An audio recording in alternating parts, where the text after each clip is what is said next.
বিশ্ব ফুটবলের অন্যতম সেরা দুই তারকা ক্রিস্টিয়ানো রোনালদো ও নেইমার জুনিয়রের জন্মদিন আজ ৫ ফেব্রুয়ারি। রোনালদোর ৪০ আর নেইমারের পূর্ণ হল ৩৩ বছর।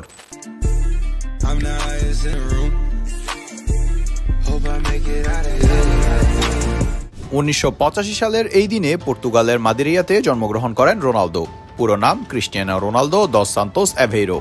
মাত্র ৩ বছর বয়সে রোনালদো ফুটবলের সংস্পর্শে আসেন। কৈশোরে তার প্রিয় দল ছিল বেনফিকা, যদিও নিজের সিনিয়র ক্যারিয়ার শুরু করেন বেনফিকার প্রতিপক্ষ স্পোর্টিংয়ের হয়ে। রোনালদোর প্রতিভা দেখে ২০০৩ সালে ১২.২৪ মিলিয়ন পাউন্ড দিয়ে তাকে ম্যানচেস্টার ইউনাইটেডে নিয়ে আসেন অ্যালেক্স ফার্গুসন। তার অধীনে রোনালদো বিশ্বের মাঝে আরও পরিচিত হন। রোনালদোকে ম্যানচেস্টার ইউনাইটেডের ঐতিহ্যবাহী ৭ নম্বর জার্সি দেওয়া হয়। এই জার্সি পরে একসময় মাঠ কাঁপিয়েছেন George Best, Bryan Robson, Eric Cantona ও ডেভিড বেকহামরা। কিন্তু ফার্গুসন তার প্রতিভাবান এই পর্তুগিজ তারকাকে ধরে রাখতে পারেননি। ২০০৯ সালে স্প্যানিশ ক্লাব রিয়াল মাদ্রিদ তাকে ৮০ মিলিয়ন পাউন্ডের বিনিময়ে ইউনাইটেড থেকে কিনে নেয়। ইউনাইটেড ছেড়ে রিয়ালে যোগ দেওয়া যে রোনালদোর জন্য সঠিক সিদ্ধান্ত ছিল তা পরবর্তী বছরগুলোতে সকলেই টের পায়। ক্যারিয়ারের সেরা সময়টা রিয়ালেই পার করেন রোনালদো। সেখানে গড়েন নানা রেকর্ড, জিতে নেন সম্ভাব্য সকল ট্রফি।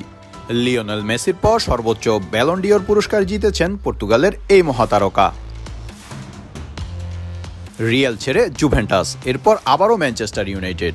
অনেকেই মনে করেছিলেন ক্যারিয়ার শেষ করবেন ইংল্যান্ডের জনপ্রিয় ক্লাবটির হয়ে। তবে ইউনাইটেডের কোচের সঙ্গে ঝামেলা বাঁধার কারণে চুক্তি শেষ হওয়ার আগেই ক্লাবটি ছাড়েন রোনালদো। এরপর সবাইকে অবাক করে দিয়ে যোগ দেন সৌদি আরবের ক্লাব আল নাসেরে।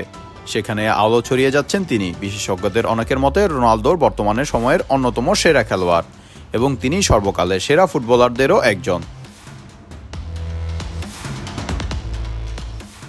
অন্যদিকে আজ নেইমারেরও জন্মদিন। পুরো নাম Neymar da Silva Santos junior.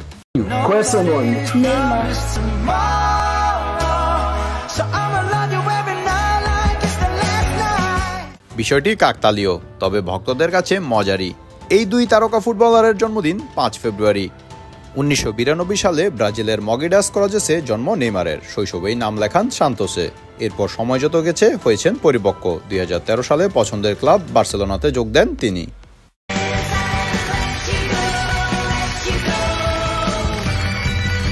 বার্সাতে যোগ দেওয়ার পরই তার আসল রূপ দেখে পুরো বিশ্ব। মেসি, নেইমার, সুয়ারেজ এই ত্রয়ী মিলে গড়েন নানা রেকর্ড। নেইমার বার্সেলোনার হয়ে জিতেছেন লা লিগা, কোপা দেল রে সহ আরও অনেক শিরোপা। তবে তার জন্য সবচেয়ে স্মরণীয় হয়ে থাকবে চ্যাম্পিয়ন্স লিগ শিরোপা। কিন্তু একটা আক্ষেপ থাকতেই পারে নেইমারের। বিশ্বসেরা ফুটবলার হওয়া সত্ত্বেও এখন পর্যন্ত ব্যালন ডিওর পুরস্কার জিততে পারেননি এই ব্রাজিলিয়ান তারকা।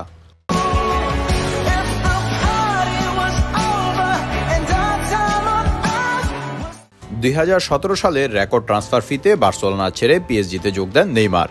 সেখানেও জিতেছেন অনেক শিরোপা। তবে ক্লাবের হয়ে চ্যাম্পিয়ন্স লিগ শিরোপা না জেতায় শেষ পর্যন্ত ২০২৩ সালে নেইমারও পাড়ি জমায় সৌদি আরবে। সৌদি প্রো লিগের ক্লাব আল হিলালে নাম লেখান তিনি। তবে সৌদি অধ্যায়টা ভালো যায়নি নেইমারের। ইনজুরিতে বেশিরভাগ সময়ই তাকে কাটাতে হয় মাঠের বাইরে। ইনজুরির প্রবণতার কারণে ২ বছরের চুক্তি শেষ হয় ১৮ মাসে, যেখানে ক্লাবটির হয়ে মাত্র ৭ ম্যাচ খেলেছিলেন তিনি। আপাতত সৌদিকে বিদায় জানিয়ে ১২ বছর পর ফিরছেন নিজের শৈশবের ক্লাব সান্তোসে। সেখান থেকে নিজেকে প্রস্তুত করে তুলতে চান ২০২৬ বিশ্বকাপের জন্য।